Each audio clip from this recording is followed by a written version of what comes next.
ذرا ہٹکے میں خوش آمدید. میں ہوں شاہزیب جیلانی, میرے ساتھ ہیں وسعت اللہ خان اور زرار کھوڑو. پچھلے چند روز سے ہماری عسکری قیادت میں جو تبدیلی کا مرحلہ گزر رہا تھا, آج سمجھیں کہ اس کا ایک باضابطہ اور آخری دن تھا. آج ہم نے دیکھا کہ کمان کی تبدیلی کی جو تقریب ہوئی پروقار تقریب تھی, بہت اچھا بینڈ بھی بجا, اور ہم نے دیکھا کہ کس طرح جانے والے آرمی چیف قمر جاوید باجوہ نے اس مرحلے پہ جب چھڑی وہ اپنی حوالے کر رہے تھے, کس طرح لپک کے گلے سے لگایا ایک فادرلی اسٹائل میں نئے آرمی چیف کو. شاید وہ تھوڑے سے سرپرائز بھی ہو گئے, لیکن بہرحال وہ ایک اچھا جیسچر تھا. مجھے یاد آ رہا ہے کہ جب 6 سال پہلے باجوہ صاحب اس مرحلے سے گزر رہے تھے اور انہیں راحیل شریف انہوں نے یہ چھڑی سونپی, تو ایک ٹی وی چینل سے ہمارے اسلام آباد کے ایک سینئر صحافی مرحوم ضیاء الدین صاحب کو فون گیا کہ سر آج آ کے ذرا راحیل شریف صاحب کے جو 3 سال تھے اس پر کچھ اپنی رائے دیں. تو انہوں نے یہ کہتے ہوئے ایکسکیوز کیا کہ جب وہ اقتدار میں تھے, طاقت مند تھے, تو اس وقت تو آپ بات نہیں کر پا رہے تھے. آج اگر آپ مجھے دعوت دے رہے ہیں تو میں اس سے انکار کرتا ہوں. تو یہ ہمارے چند ایسے سینئر صحافیوں کی گریس ہوتی ہے. یہ گریس آج ہمیں اس پارٹی اور اس لیڈر کی طرف سے نظر نہیں آئی جن کی خاطر جنرل باجوہ نے بہت ساری تنقید سہی, تنقید کا نشانہ رہے, وہ مرے تھے جن کے لیے وہ رہے وضو کرتے. جی, اور آج ہم نے دیکھا کہ دن بھر سوشل میڈیا پہ کیا کیا ٹرینڈ چلتے رہے. بالکل اس دن جس دن باجوہ صاحب اپنا یہ جو عہدہ ہے چھوڑ رہے تھے, اور ذرا آپ کی نظر ہے دیکھیں 21 توپوں کی سلامی کا تو سنتے آ رہے ہیں, یہاں پر تو 21,000 ٹویٹوں کی سلامی پیش کی, اور باقی آپ نے کہا کہ بالکل آج کافی بینڈ بجائے. بہت مزیدار باتیں ہو رہی ہیں. جیسے کہ پی ٹی آئی کی لیڈرشپ کی ہی میں بات کروں گا. جو ٹرینڈز چل رہے ہیں وہ اگر آپ اسکرین پر لے آئیں تو ظاہر ہے اس میں نوم نجات کی باتیں ہو رہی ہیں, اور بھی بہت باتیں ہو رہی ہیں. جیسے اسد عمر صاحب کہتے ہیں کہ جی ان کی legacy political turmoil, shattered economy and a fracturing of relationship of trust between army and his citizens. Ali Amin Gandapur صاحب شہد والے, وہ کہتے ہیں کہ وہ کون تھا, وہ میر جعفر باجوہ تھا. اور پھر ظاہر ہے ہیش ٹیگ یوم نجات 29 نومبر. شرین مزاری صاحبہ ایز یوزول نے کافی پورا تھریڈ کیا ہے ٹویٹس کا. یہ کیا مارچ 2022 سے نہیں, میں آ رہا ہوں, میں اس پہ آ رہا ہوں سر. یہ اور اظہر مشوانی صاحب جو ہیں آئی تھنک فارمر ترجمان تھے پنجاب حکومت کے, انہوں نے جو اعظم سواتی صاحب نے لفظ ایک بار استعمال کیا تھا اپنی ٹویٹ میں, 2 بار استعمال کیا. آپ دیکھیں گے بار بلینک کرنا پڑا تھا. اب واضح ہو وہ سر آپ کی جو سوال, آپ کا جو اشارہ تھا کہ یہ ٹویٹس 2021 سے 2022 کی جنرل قمر باجوہ کے بارے میں ہے. 2016 سے 2021 کے جو جنرل باجوہ تھے وہ تو ظاہر ہے کہ نمبر 1 سولجر بھی تھے, انتہائی پروفیشنل آرمی چیف بھی تھے, موسٹ پرو ڈیموکریسی آرمی چیف بھی تھے, اور یہ وہی شخص ہیں. ظاہر ہے کہ اب میں زبان کے استعمال کی بالکل بات نہیں کر رہا. اگر اس دور میں غلطی سے آپ میں یا کوئی بھی تھوڑی سی بھی تنقید کر دیتے جنرل باجوہ پہ یا فوجی قیادت پر, یا جو جن چیزوں کے بارے میں آج کل بڑی باتیں ہو رہی ہیں کیونکہ اب سب جمہوریت پسند ہو گئے ہیں, تو یہی لوگ باقی سب کو غدار اور اس طرح کی گندی باتیں کرتے تھے. لیکن ظاہر ہے کہ یاد ماضی عذاب ہے یار. اب یہ سب کچھ چھوڑ دیں. اس میں ایک لیکن سبق ہے اگر کوئی سیکھنا چاہے تو, کہ دیکھیں چیفز آئیں گے, چیفز جائیں گے, رائٹ. سیاستدان رہیں گے اور سیاسی پارٹیز رہیں گی, اور اکثر وہی سیاسی پارٹیز جو انہی چیفز نے اکثر کچلنے کی کوشش کی. اب جیسے کہ دیکھو ضیاء تھا, بھٹو ہے, مشرف تھا, نواز شریف ہے, اور اچھا جو لایا اسے ہی کچلنے کی کوشش. جی, اور باجوہ تھا, عمران خان ہے, اور آئی تھنک رہیں گے. تو اس میں ایک سبق ہے اگر کوئی سیکھنا چاہے تو. جی, تو دیکھیں باجوہ صاحب تو بڑے محسن تھے, پی ٹی آئی کے بھی, عمران خان صاحب کے بھی, اور ان کے ساتھ پھر اب یہ سلوک ہونا افسوس کی بات ہے. اور میرا خیال ہے ہم یہ طے کر لیتے ہیں کہ ان کا فیصلہ اب تاریخ کے حوالے ہے, اور اس پر ظاہر ہے کہ تاریخ اپنا فیصلہ سنائے گی.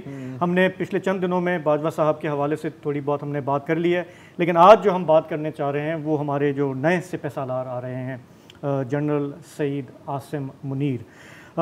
ان سے کچھ لوگوں کو بہت توقعات ہیں, کیونکہ ملک جن مسائل میں گھرا ہوا ہے, تو انفارچونیٹلی ہمارے یہاں کافی لوگ ان کی طرف دیکھتے ہیں.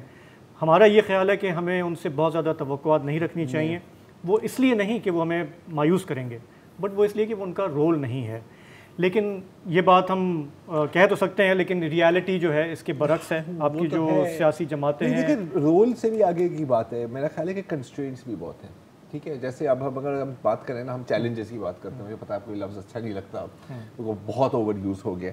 دیکھیے ایک تو سب سے بڑا چیلنج ہے, اور اس پر بہت ٹائم ہمیں گزارنے کی ضرورت نہیں ہے کیونکہ پچھلے ہفتے اور ہم اس پہ ہی بات کرتے رہتے ہیں کہ ایک آپ کو ایک پولیٹیکل کمپیکٹ, نیا پولیٹیکل کمپیکٹ چاہیے.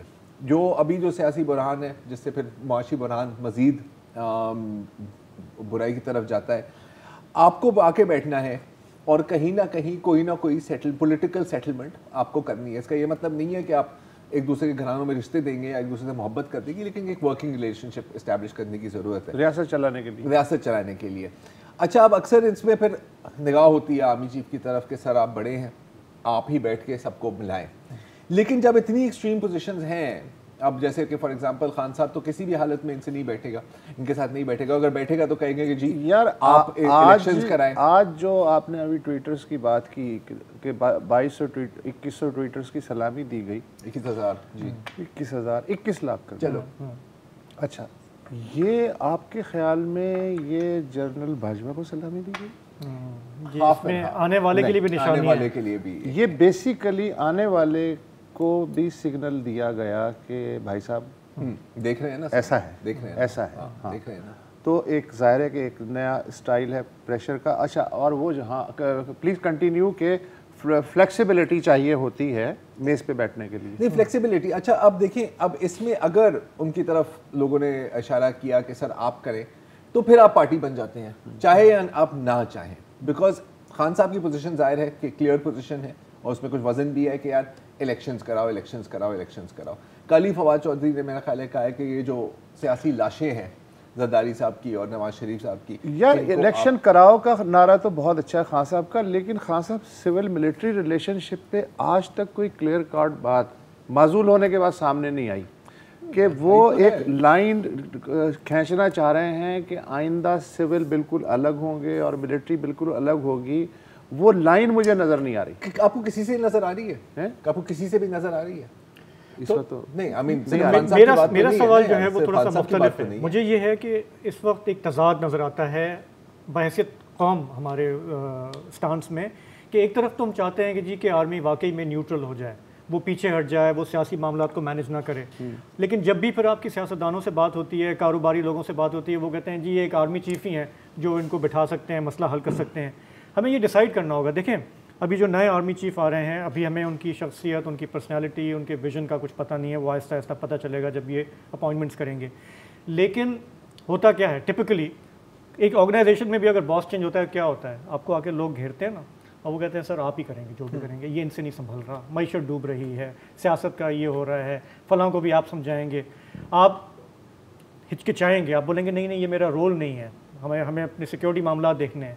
لیکن آپ کے اوپر یہ فیڈ بیک حاوی ہوتا جائے گا. سر ٹھیک ہے آپ کا رول نہیں ہے, لیکن سر ملک کرنا پڑے پہ آپ کا قرض تو ہے نا, یہ قرض تو آپ کو ادا کرنا پڑے گا. اور بہت جلد جب آپ اپنے اس لمٹ سے, جو کانسٹیٹیوشنل رول جس کی باجوہ صاحب نے بات کی, جب آپ اس سے باہر نکلنا شروع ہوں گے تو پھر آپ سلپ ہوتے جائیں گے, سال بھر کے بعد, پھر چسکا لگ جائے گا سال بھر کے بعد. تو اب کویسچن یہ ہے کہ اس وقت میں اس لیے یہ بات کر رہا ہوں کہ میری اس گورنمنٹ کے سٹنگ سینئر لوگوں سے بات ہوئی, جب یہ سوال اٹھ رہا تھا کہ کیسے یہ ہوگا, آپ کے بس میں بھی نہیں ہے, عمران خان صاحب آپ کے ساتھ بیٹھنے کے لیے تیار, ٹھیک ہے 13 جماعتیں ایک طرف ہیں, ایک صاحب دوسری طرف ہے نا, اور جب تک وہ نہیں بیٹھتے ایک میز پہ آپ ایک کنفیوژن میں چلتے رہیں گے.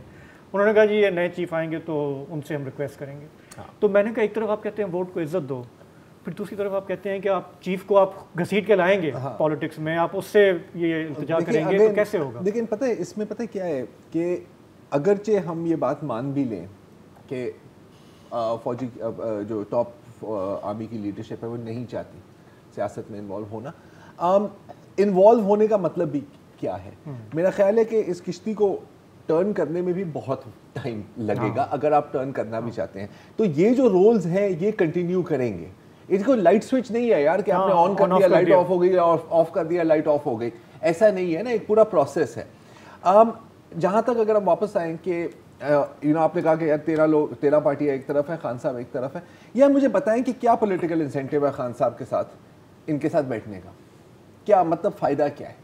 بیکاز ان کی کیلکولیشن میں وہ سب کہہ رہے تھے کہ انہیں کوئی ضرورت نہیں ہے کہ میں جیتا ہوں. یار میں ان کی جگہ میں ہوتا تو میں بھی نہ بیٹھتا، کیونکہ بیٹھنے سے آپ کا کیا ہوگا؟ بیٹھنے سے یہ ہوگا کہ اس وقت خان صاحب کا جو مائنڈ اسٹیٹ آف مائنڈ ہے وہ یہ ہے کہ جی 2/3 تو کہیں نہیں گئی اگر آج الیکشن ہو جاتے ہیں.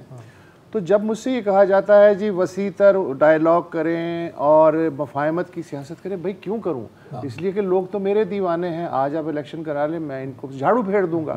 بائی الیکشن دیکھ لیں. What is the point? What is the point? ہم جس ٹریک پہ چل رہے ہیں نا، اگر ہم 2-4 مہینے میں واقعی ڈیفالٹ کر لیتے ہیں. اس وقت حفیظ پاشا صاحب یہ کہہ رہے ہیں، آپ کے مفتاح اسماعیل یہ کہہ رہے ہیں، آپ کے انڈیپینڈنٹ لوگ یہ کہہ رہے ہیں، اگر ہم واقعی اس برنکمن شپ میں ملک کو وہاں تک لے جاتے ہیں پھر دیکھیں خان صاحب تو کہیں گے نا یار کہ ہم تو صحیح چل رہے تھے، آپ نے اس حکومت کو گرایا، یہ تو غلطی آپ کی ہے. اچھا ڈیفالٹ کی طرف ہم جاتے بھی ہیں، ہم ڈوبتے بھی ہیں، تو سیاسی فائدہ تو وہی اٹھائیں گے نا، ان کا نیریٹو اسٹرانگ ہوگا. تو میری بات میں کنٹینیو کر کے پھر آگے بڑھا دیتے ہیں اگلی اس میں کہ میرے سامنے کیک ہے اور مجھے پتہ ہے یہ پورا کیک میرے پاس ہے. اب ان کو بٹھانے کا مطلب یہ ہے کہ تھوڑا سا حصہ مجھے کیک میں دینا پڑے گا. تو میرے لیے یہ نقصان کی بات ہے نا، جب کیک مجھے پورا مل رہا ہے تو میں آپ کو آدھا کوارٹر کیوں حصہ دوں؟ تو اس اسٹیٹ آف مائنڈ کے ساتھ میں آپ سے بالکل بات چیت نہیں کروں گا. میں کہوں گا جی سیدھا سیدھا یا تو سب میرا ہے یا نہیں ہے. یہ اور اس کے ساتھ آخری بات کہ اگر خان صاحب اس وقت ویک وکٹ پر ہوتے ہاں تو باقی فریق جو ہے وہ بھی یہی کرتے، وہ بھی یہی کرتے. بھائی تجھ سے کیوں بات کریں؟ آپ سے بات کرنے کی ضرورت ہی کیا ہے؟ ڈی این اے تو ہمارا سیم ہے نا سر. تو اس حالات میں نا یار جو بھی چیف آئے، میرا نہیں خیال ہے کہ آپ اس طرح. اچھا چیف کا معاملہ یہ ہے کہ بعض اوقات چیف شوقین ہوتے ہیں سیاست میں مداخلت کرنے کے، بعض نہیں ہوتے. لیکن وہ والی بات کہ کمبل کو تو میں چھوڑنا چاہتا ہوں لیکن کمبل مجھے نہیں چھوڑ رہا ہے، اس طرح کے مرحلے بھی آتے ہیں. Thank you. رحیل شریف چلانے والے ہیش ٹیگ وہ چلانے والے بھی تو بہت لوگ ہوتے ہیں آپ کو پش کرنے والے. آج کابل ایئرپورٹ پہ پاکستان کی وزیر مملکت برائے امور خارجہ ہنا ربانی کھر اتری. وہ ایک ڈے ٹرپ پہ کابل گئی تھیں. وہاں ان کی قائم مقام وزیر خارجہ امیر خان متقی سے ملاقات ہوئی اور نائب وزیر اعظم عبدالسلام حنفی سے بھی ملاقات ہوئی. اس میں ایک اور دلچسپ بات یہ ہے کہ ہنا ربانی کھر نے کابل میں ویمنز چیمبر آف کامرس کے ایک وفد سے بھی ملاقات کی اور یہ کہا کہ پاکستان کو بہت خوشی ہوگی کہ اگر افغان خواتین صنعت کار اور تاجر جو مصنوعات بناتے ہیں یا تیار کرتے ہیں وہ ہم ترجیحی بنیاد پہ خریدنے کو تیار ہیں. اس کے علاوہ ظاہر ہے کہ جو دفتر خارجہ کا آیا ہے اعلامیہ اس میں یہی ہے کہ جی تجارت پہ بات ہوئی، تیپی کی جو گیس پائپ لائن ہے اس پہ بات ہوئی، ویزے کی ریسٹرکشنز جو ہیں وہ نرم ہونے اور سرحدی نقل و حرکت کو زیادہ بہتر بنانے کے سلسلے میں بات ہوئی. ہمارے ساتھ موجود ہیں طاہر خان صاحب، سینئر اور سرکردہ صحافی، حال ہی میں کابل سے ہو کے آئے ہیں. طاہر خان صاحب، دفتر خارجہ کا اعلامیہ اپنی جگہ ظاہر ہے کہ وہ اس کے علاوہ کیا کہہ سکتے ہیں، لیکن ایک تو میں آپ سے یہ جاننا چاہتا ہوں کہ یہ جو ہنا ربانی کھر کو بھیجا گیا یہ سمبولک ہے یا پھر چونکہ وہ ہیں ہی وزیر مملکت برائے امور خارجہ اس لیے ان کا ہی جانا بنتا تھا؟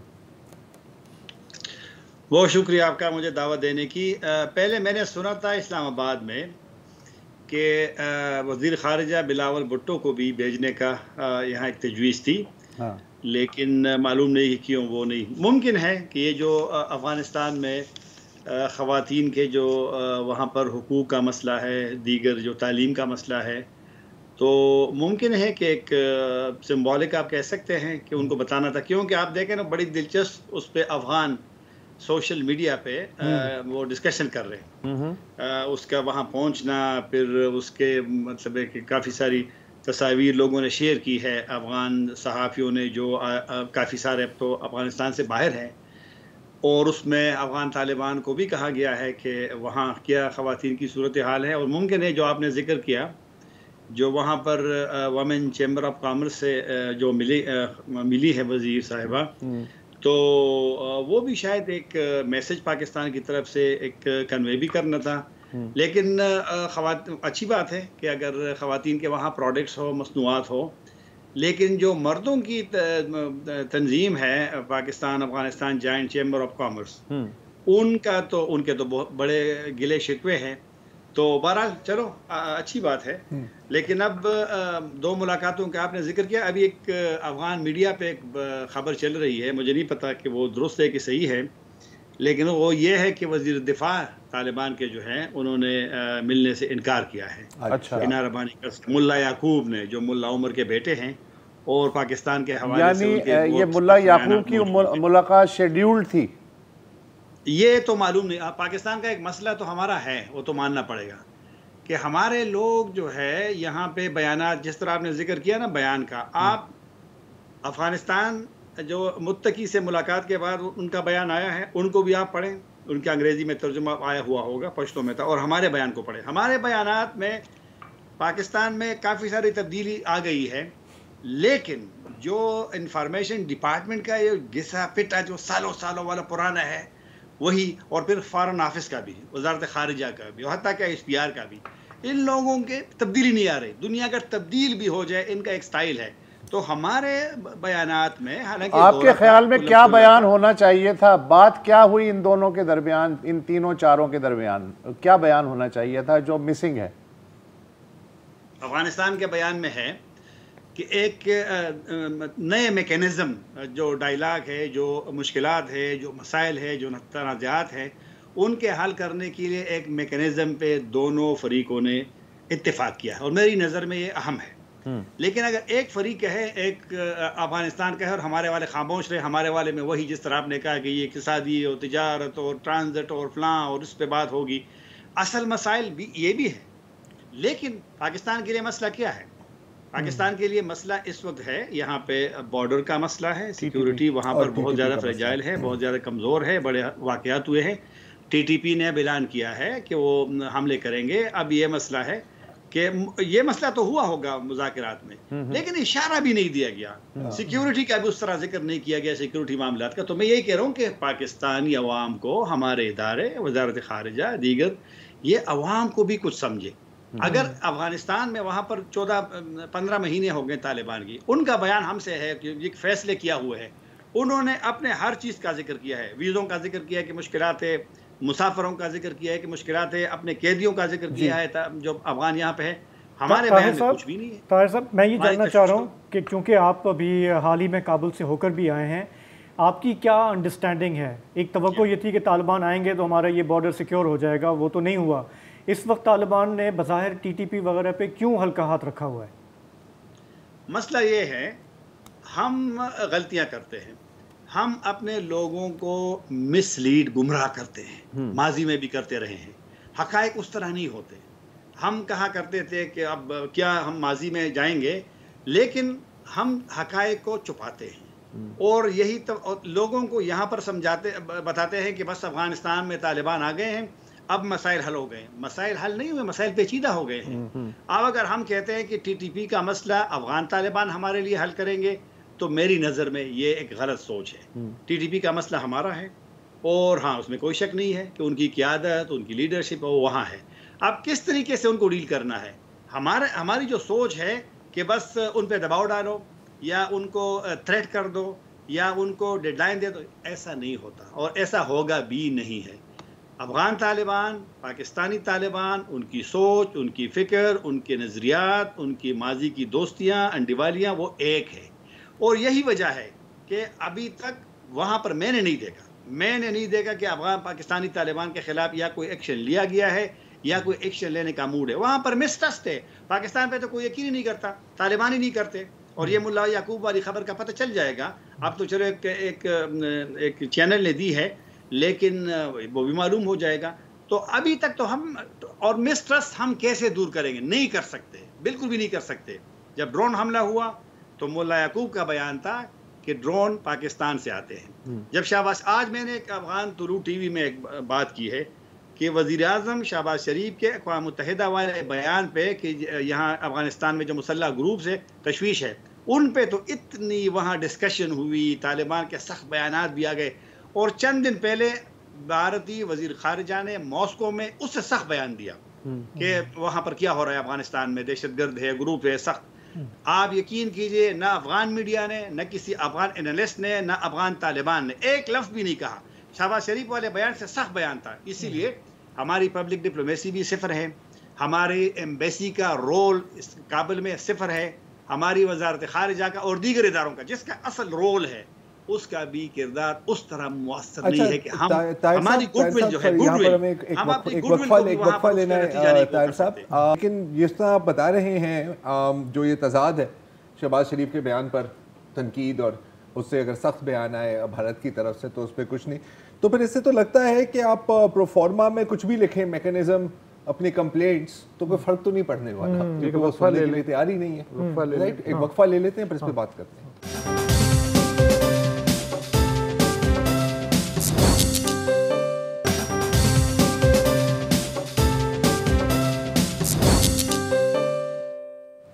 ویلکم بیک جی. اچھا بریک سے پہلے طاہر صاحب آپ ہی بتا رہے تھے کہ اتنی مسٹرسٹ ہے کہ شہباز شریف کے بیان پر بہت تنقید ہوتی ہے، بہت ڈیبیٹ ہوتا ہے، اور بھارت سے اگر اس سے بھی سخت بیان آئے تو اس پر کوئی ذکر ہی نہیں کرتا.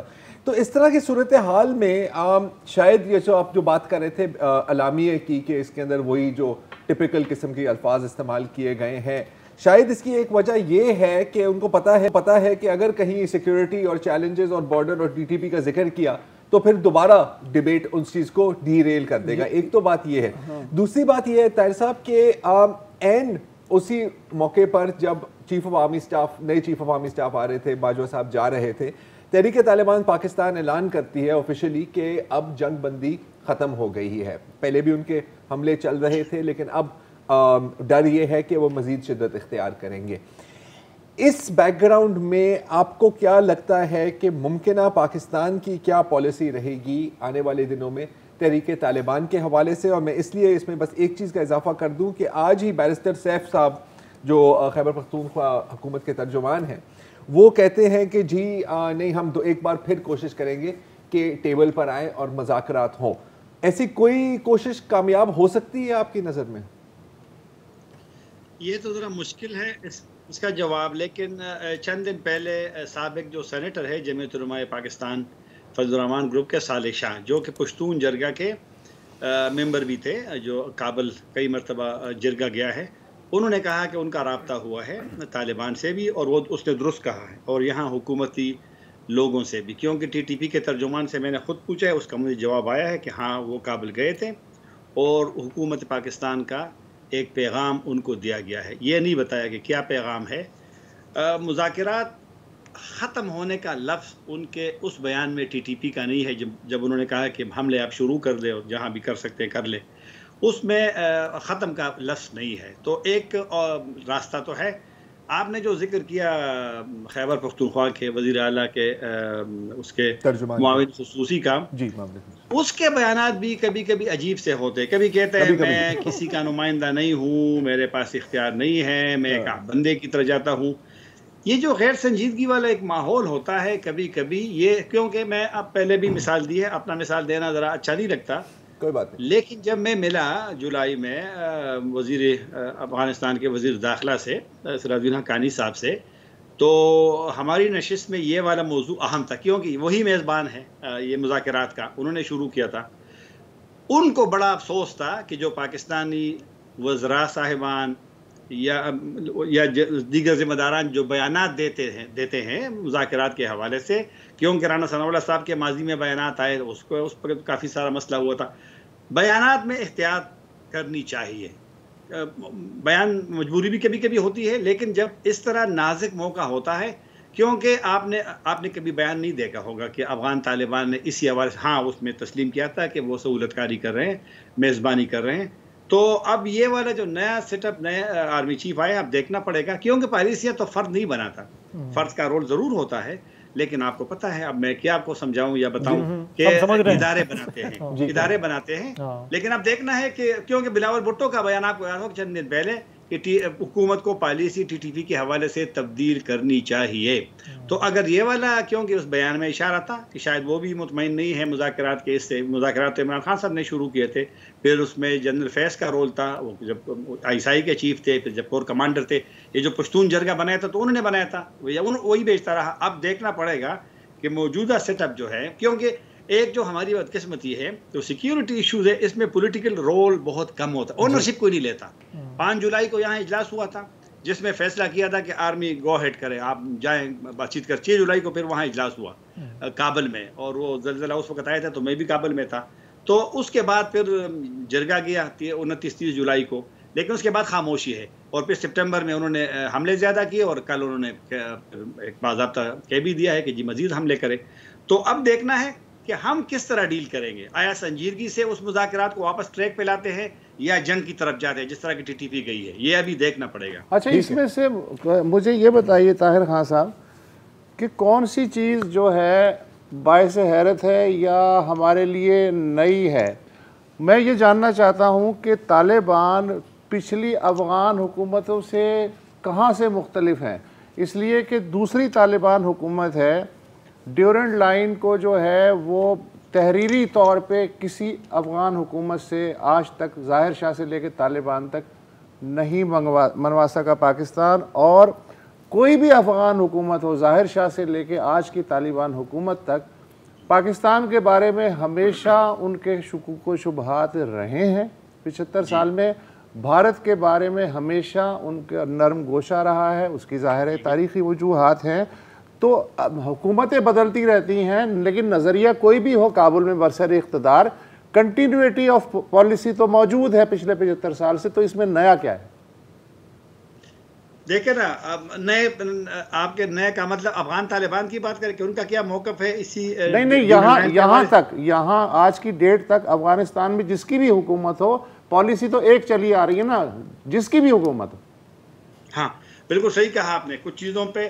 بلکہ اب جب میں افغان طالبان کا بیان پڑھتا ہوں، جب بارڈر پہ کوئی مسئلہ ہوتا ہے، جس طرح چمن پہ ہوا، کہ کورم ضلع میں ہوا بھی، خرلاچی والا جو بارڈر پوائنٹ ہے، تو افغان طالبان کا جو بیان آتا ہے اس حوالے سے تو وہ تو بالکل فرضی لکیر کہتے ہیں، لیکن بڑے اور شد و مت سے کہتے ہیں، ڈیبیٹ میں بھی اور بیانات میں بھی.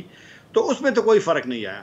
لیکن ایک ہمارے جو چیلنج ہے پاکستان کے لیے وہ یہ ہے کہ ماضی میں ایک نظام وہاں ہوتا تھا، آپ اس سے اختلاف کرے جو بھی کرے، لیکن ایک سسٹم ہوتا تھا، اور اسی سسٹم پہ لوگ بیٹھتے تھے، مذاکرات کرتے تھے. ایک بڑا اچھا سابق صدر اشرف غنی کے دور میں اختلافات کے باوجود، کشیدگی کے باوجود ایک بڑا اچھا نظام بنا تھا. وہ ایک ایپیپس کے نام سے، جس میں 5 گروپس تھے، ملٹری کا تھا، انٹیلیجنس کا تھا، اور یہ ڈپلومیٹس کا تھا، ریفیوجیز پہ تھا، اور تجارت پہ تھا.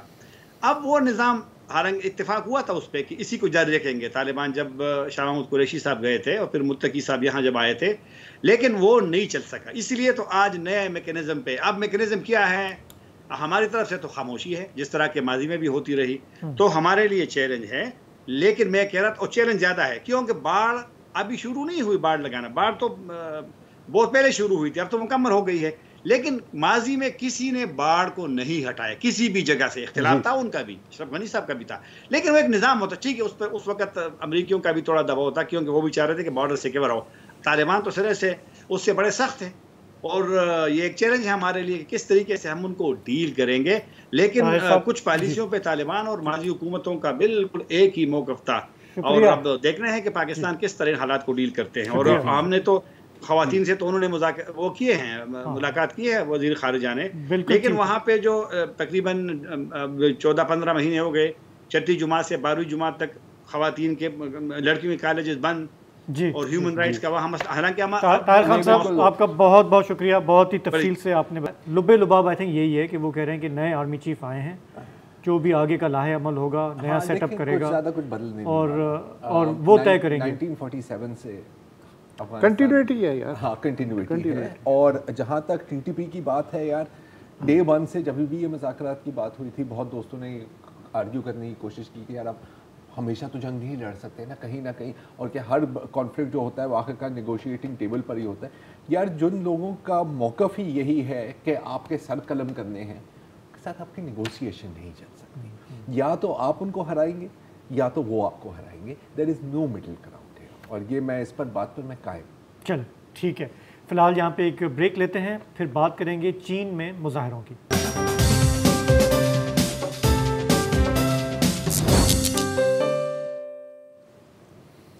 Welcome back. چین میں ایک شہر ہے ژانژو. اس کی وجہ شہرت یہ ہے کہ جو ایپل کمپنی آئی فون بناتی ہے, دنیا کی سب سے بڑی آئی فون بنانے والی فیکٹری ژانژو میں ہے.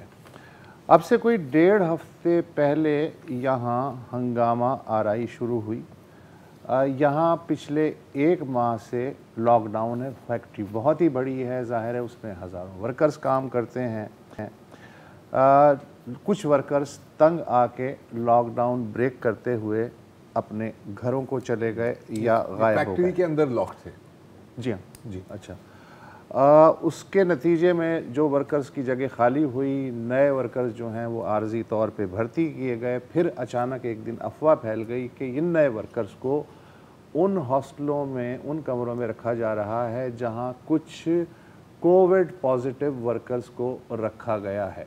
اب یہ سچائی تھی یا افواہ تھی اللہ بہتر جانتا ہے, لیکن سینکڑوں مزدوروں نے کمپنی کے فیکٹری کے احاطے میں مظاہرے شروع کر دیے. اس دوران خبر آئی شمال مغربی شہر ارمچی سے, جہاں گزشتہ 100 دن سے مسلسل لاک ڈاؤن ہے, کووڈ کا لاک ڈاؤن ہے. خبر یہ آئی کہ ایک عمارت میں آتش زدگی سے 10 ہلاکتیں ہو گئیں, اس میں شہری رہ رہے تھے. یہ خبر ملک کے طول و عرض میں پھیلتی چلی گئی. حکام نے اس واقعے کی تردید کی اور ان ہلاکتوں کو کووڈ سے ریلیٹڈ قرار نہیں دیا, لیکن عجیب بات ہے کہ حکام نے معافی بھی مانگی. اب معافی کس چیز کی مانگی اس کی وضاحت نہیں کی گئی. اس کے بعد ہوا یہ کہ جو ملک کا سب سے بڑا صنعتی کیپٹل ہے شنگھائی, وہاں چھوٹے موٹے مظاہرے شروع ہو گئے. کہیں سینکڑوں لوگ, کہیں 20 لوگ آئے. کچھ ارمچی کے میں جو لوگ ہلاک ہوئے تھے ان کی یاد میں موم بتیاں روشن ہوئیں, پھول رکھے گئے.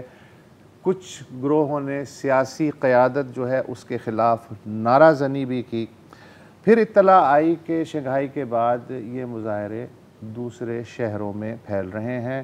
بیجنگ کی شنہوا یونیورسٹی اور نانجنگ یونیورسٹیوں سے ویڈیو لیکس ہوئیں. کچھ ویریفائی ہو سکیں, کچھ ویریفائی نہیں ہو سکی. جبکہ ووہان اور لانزو کے جو شہر تھے ان سے اطلاعات آئیں کہ وہاں کچھ لوگوں نے کووڈ سہولتوں کو تہس نہس کرنے کی کوشش کی. مظاہرین نے, بھلے وہ شنگھائی میں ہوں یا یونیورسٹیوں میں ہوں, وہاں ایک بینر یا ایک نئے ڈیزائن کا پلے کارڈ اٹھا رکھا تھا جو سفید رنگ کا تھا, جس پہ کچھ نہیں لکھا تھا. اس کی تشریح غالباً یہ کی جاتی ہے کہ چونکہ کچھ نہیں لکھا تھا, بالکل سفید رنگ تھا, تو یہ زباں بندی اور جو سینسر کی پالیسیاں ہیں غالباً ان کی جانب اشارہ تھا. لوگ طویل, ظاہر ہے کہ ایک حد ہوتی ہے, طویل لاک ڈاؤن ہے. پچھلے 3 سال سے کووڈ کا بحران آف اینڈ آن چائنا کے وسیع و عریض علاقے میں کہیں نہ کہیں سر اٹھاتا ہے اور پھر حکام کو مکمل لاک ڈاؤن کرنا پڑتا ہے. اور یہ لاک ڈاؤن, ہاں اب یہ واضح کر لیں کہ جب چین میں لاک ڈاؤن ہوتا ہے نا, تو یہ آپ نہ سمجھیں کہ کراچی, حیدرآباد اور لاہور یا نیو یارک یا لنڈن یا مطلب روم والا لاک ڈاؤن ہے. جس بلڈنگ کی آپ بات کر رہے ہیں اورمچی میں, باقاعدہ زنجیروں سے اس کا دروازہ بند کیا گیا. لٹرل لاک ڈاؤن ہے. آپ اپنے گھر, یہ فیکٹری ہے نا, یہ نہیں, فیکٹری کی بات نہیں کر رہے, اورمچی میں آگ لگی تھی, فیکٹری میں بھی آپ کو اندر بند کیا. شاپنگ مالز میں بھی یہ ہوتا ہے, شاپنگ مالز میں آپ شاپنگ کرنے گئے, آپ وہاں پہ قید ہو گئے, اچانک سے امپوز ہو. اچھا, تو ہوا یہ ہے کہ اتنی, اچھا ایک تو یہ کہ زیرو کووڈ پالیسی, یہ میرا خیال ہے کہ انسانی سطح پہ ناممکن بات ہے, اس لیے کہ وائرس کسی کو نظر نہیں آتا, کسی کو بھی لگ سکتا ہے. لیکن اس کے باوجود, زیرو کووڈ پالیسی کے باوجود, پچھلے 5 دن کے اعداد و شمار یہ ہیں کہ روزانہ 40,000 سے زائد نئے کووڈ کیسز ملک کے مختلف علاقوں میں سامنے آ رہے ہیں. بہرحال اس وقت بظاہر حالات حکام کے قابو میں ہیں. پولیس نے اہم شہروں میں, اہم چوکوں پہ بڑی تعداد میں ان کا ہے, اور وہ وی پی این سسٹم اور ٹیلی گرام استعمال کرنے والوں کی چھان پھٹک کر رہے ہیں, کیونکہ ان کا خیال ہے کہ میسیجنگ مظاہرین کو اکسانے کی، جن کے ہاتھ میں پھول کے گلدستے ہیں ان کو بھی گرفتار کیا جا رہا ہے. ٹھیک ہے. اچھا تو اس میں بس آخری پوائنٹ یہ ہے کہ کووڈ کے لاک ڈاؤن کے خلاف مظاہرے دنیا بھر میں ہوئے ہیں, بالخصوص یورپ میں تو توڑ پھوڑ ہوئی ہے. چین کی ہم بات اس لیے کر رہے ہیں کیونکہ چین میں ایسا ہوتا نہیں. ہاں اچھا, اور اس وقت چینی وزارت خارجہ کے ترجمان نے کہا ہے کہ جی اظہار آزادی بہرحال حق ہے شہریوں کا, لیکن یہ قانون کے دائرے میں رہ کے ہونی چاہیے, اس کا استعمال ہونا چاہیے. اور جو حکومت نواز بلاگرز ہیں وہ یہ کہہ رہے ہیں کہ لوگوں کو فساد پہ بیرونی قوت اکسا رہی ہیں. ٹھیک ہے, تو یہ صورتحال ہے فی الحال. بات روزی روٹی کی ہے سر, گھوم پھر کے. تو پروگرام کا لاک ڈاؤن کر دیں کر دیں بھائی, اس کا بھی لاک ڈاؤن کر دیں.